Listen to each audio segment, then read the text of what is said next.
Yes, yes. Why don't you step back into my office, Mr. Podcast? Daily Solutions, please. Mr. Podcast was my father's name. Okie dokie. Welcome back, everybody. Welcome. So we got a fun question today. It is, what is your general process for getting a new staff member all trained up? Yeah. And, it's pretty rigorous. I should start by saying running a float tank center is not the easiest thing in the world, between both the customer interaction, all of the sanitation stuff, just general level of cleanliness and where to find those stray little salt crystals. All of it gets pretty crazy. Yeah, and so our training typically lasts weeks, in terms of them getting to the point of actually being in the shop without somebody else being there too. And I should say, too, that one of the things that we do that not every center does is we have no real distinction between different types of staff. Right. So everyone in our shop runs the front desk. Everyone also cleans the back tanks. Everyone also has to be trained up and ready to handle things like closing down, opening the shop, being there during our maintenance day. It doesn't always end up that they actually have the maintenance shift every single week, but we train up everyone as though they would be running the entire shop. Yeah. So, there's a few categories of stuff that people need to learn. One is learning how to use your scheduling software. So that's a part of it. And it tends to be one of the more, I think, stressful parts for employees, right? Because you're like, there's someone standing in front of you and being like, yeah, can I pay like a third of it on my credit card? And like the other third, I just have this like tattoo that's supposed to give me a discount. And like, just so many crazy situations that come up. And you always want to get through that stuff smoothly and quickly while someone's standing there in front of you, like staring at you do it. And the stakes are big too. Like if you mess up a schedule and someone comes in on the wrong day. Yeah. And you don't have a tank for them. That's an angry customer and lost revenue and probably a free float, so even more lost revenue. So, yeah, even a tiny mess up on scheduling can be kind of significant. Yeah, so that's one chunk that staff needs to learn. They need to learn how to use your software. They need to learn how to deal with the float tanks. And that ranges from, the normal running a transition that you do every few hours to kind of your deep cleans and filter changes and that whole kind of world of stuff. Yeah, and at the very least, we really make sure that people understand what's going on. If a customer asks one of our staff, how are the float tanks treated? How is the water taken care of?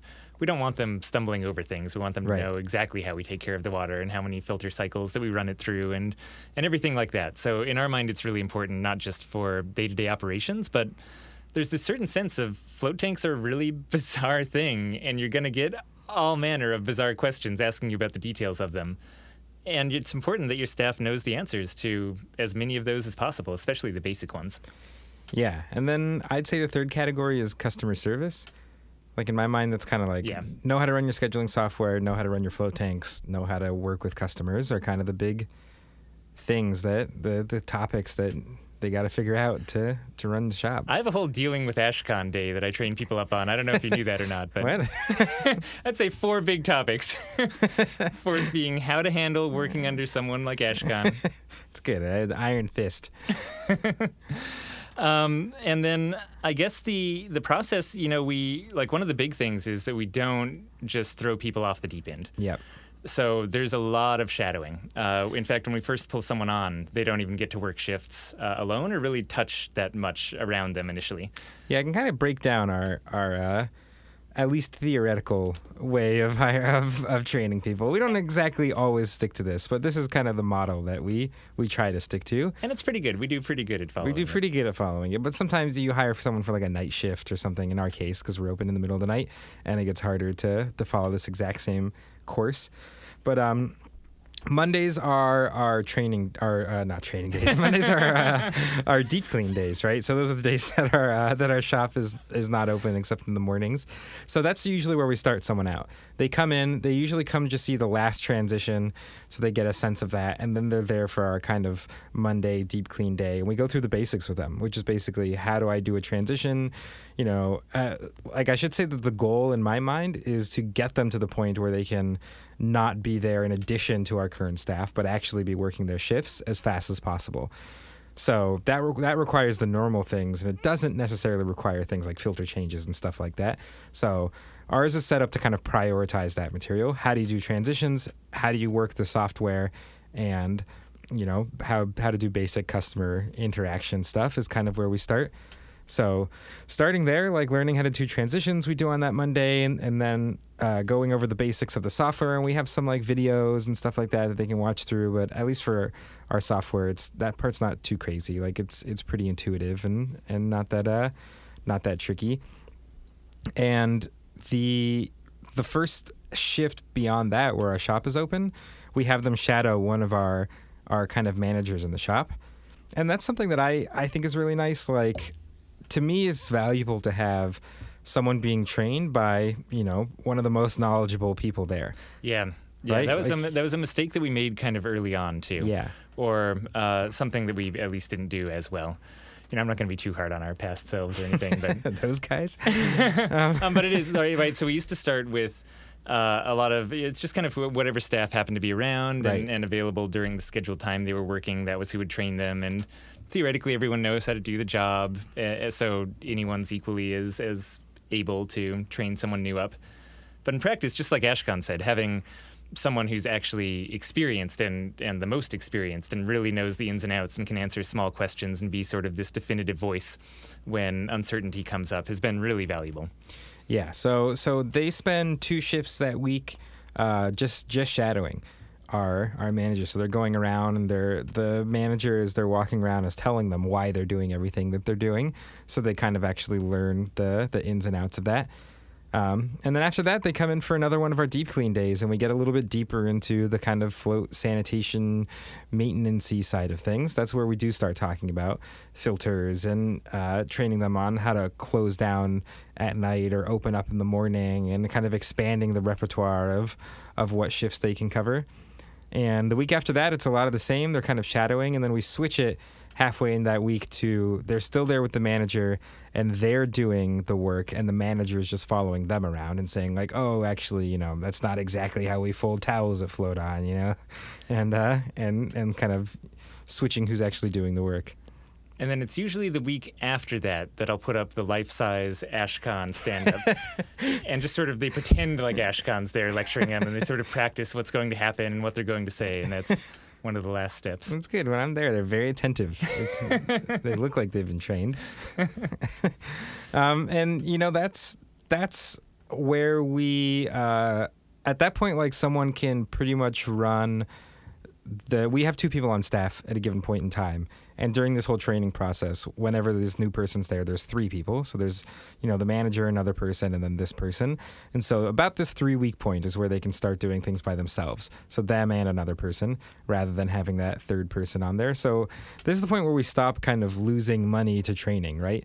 Like up till this point, we've been paying them for their hours, but we've been, as a company, not really getting any, quote unquote benefit from their working their shifts.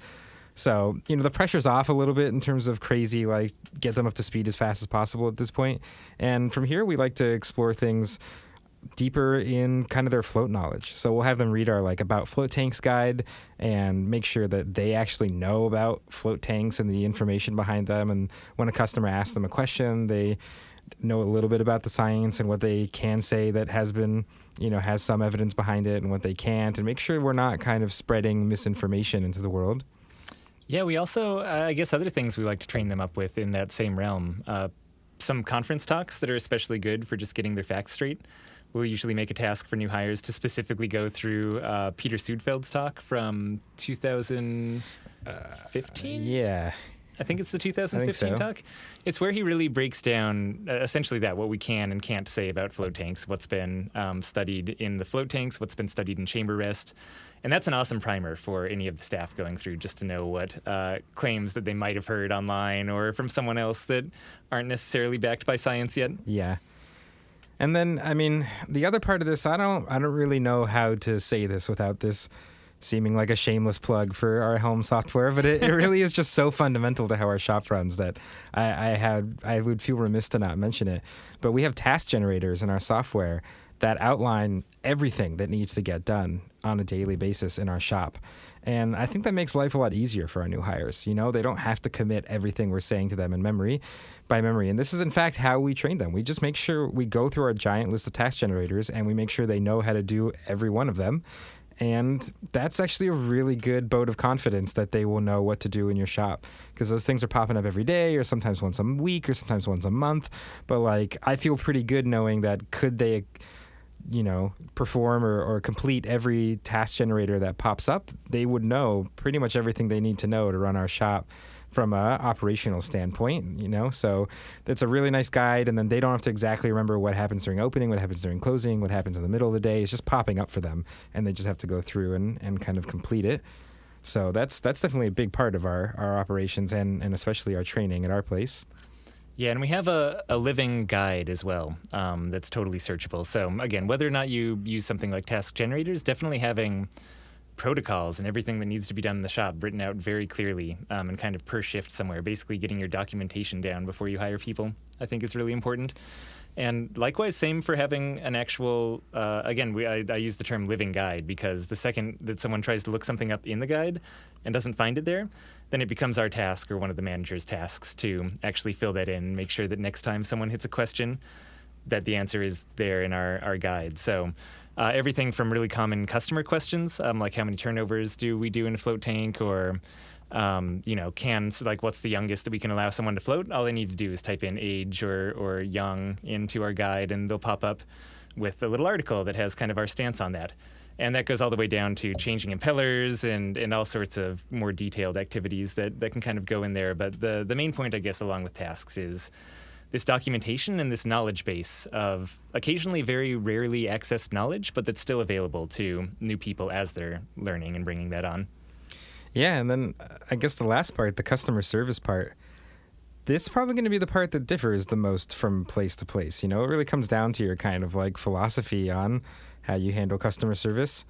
Ours is pretty loosey-goosey. Like, this is one of the easier parts for us in terms of training people, because our customer service is just kind of like, be nice to people, trust your gut, do what feels right, like be a cool human being.